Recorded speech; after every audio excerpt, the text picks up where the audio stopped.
Just one word to describe how you feel. It must be so sad. It's a very stoic man. Screw you. Well, screw you too, man. I'm just trying to do my job. Hello friends, my name is RyanTopherr, and this is a little something new. I just want to say I've been rewatching The Walking Dead from the early seasons, and I have some things to say about what is missing from The Walking Dead. That's the title that came up on the screen as I said it. This video will contain spoilers for The Walking Dead TV show, so if you're not caught up yet, get out now! Thank you. First off, I love The Walking Dead. Always have. But in the last recent couple of seasons, probably since Glenn has died, rest in peace, Glenn, the show has kind of gone downhill just a little bit. And I think we can all kind of agree on that it's not the same as it used to be. So to kind of reinvigorate my love for the show, I'm rewatching it from season 1, as I said already, from the golden days of the series. The golden, woo! I'm only in season 2 right now, but already the list of things missing from the show is growing fast. For starters, I think the biggest thing missing from the show right now in season 8 is a little bit of romance. And I think it's even simpler than that. Like, there's just plain no relationships between characters right now. Rewatching season 1 and 2, there's so much emotion and conflict and like friendships in the group. Like, even when Shane and Andrea hooked up, I was like, cool! Yeah, you could make an argument of, well, Rick and Michonne bang sometimes.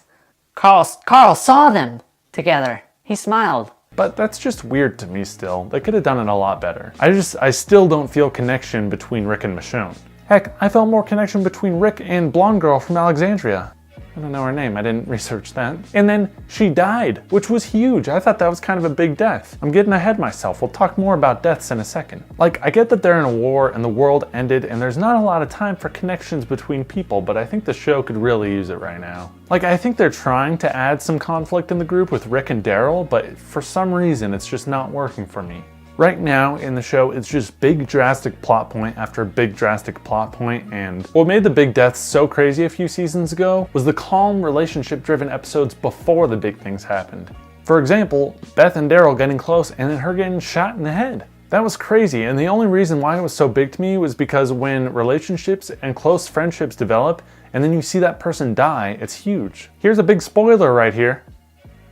Give you a second to leave. Carl is dying in the next episode. Got bit by a zombie. Why? What? If you didn't already know that, that's happening. I'm sure you already knew if you're watching this video. And in his last couple of episodes, I didn't really get that same Beth-Daryl feel when Beth died or even when Glenn died. Rip Glenn. Well, dab for Glenn, for respect. Okay, so yeah. I didn't really get that same feel from Carl's last couple of episodes. Like Carl and Sadiq, I don't even know this guy. Am I supposed to think that they have a great friendship now and Sadiq's gonna be like, "Rip Carl, I miss you, buddy"? No, I don't feel that. If Carl and Enid developed their relationship a little more in the last couple of episodes, and then Carl died and Enid was like all sad and crying, I'd probably feel a little more. Alright, now that we're on the subject of Carlton dying, let's talk about that a little more. I don't like how Carl's dying, and I think we can all agree on that. I think we can all agree on it. I sound like Rick Grimes right now. No, I don't. I don't know exactly how they should have done Carl's death, but I know they could have done a lot better than a zombie bite. Alright, I don't want to seem like a guy who's holding on to hope too much, but what if Carl doesn't die?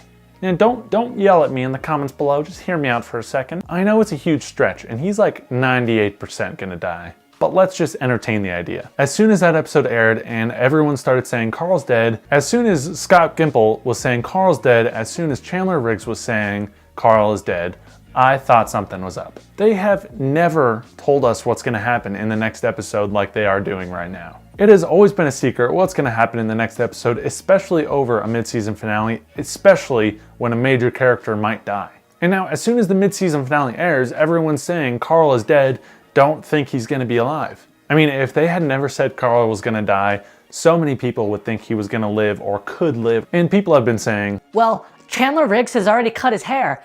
Explain that! Scissors? But seriously, it could be his new look in season 9. I mean, I think Carl's due for a little haircut, right? And I think if Chandler Riggs was really off the show, we would have started seeing him in some L'Oreal commercials, right? Before he cut his hair, at least. And I honestly do think he's gonna die, but I don't want to rule out the possibility that he could survive. Okay, sorry, I just confused you so much. That's it. Anyway, guys, that's all I have for today. I'm sure as I keep binge watching the show, I'll come up with more stuff that's missing. But until then, salute.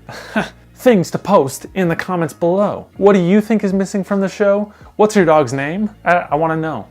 If you enjoyed this video and you want to see more like it, please let me know. I have so many Walking Dead ideas that I want to share with you guys, but I want to know if you guys actually want to hear them. Thanks for watching, and I will see you in the next video.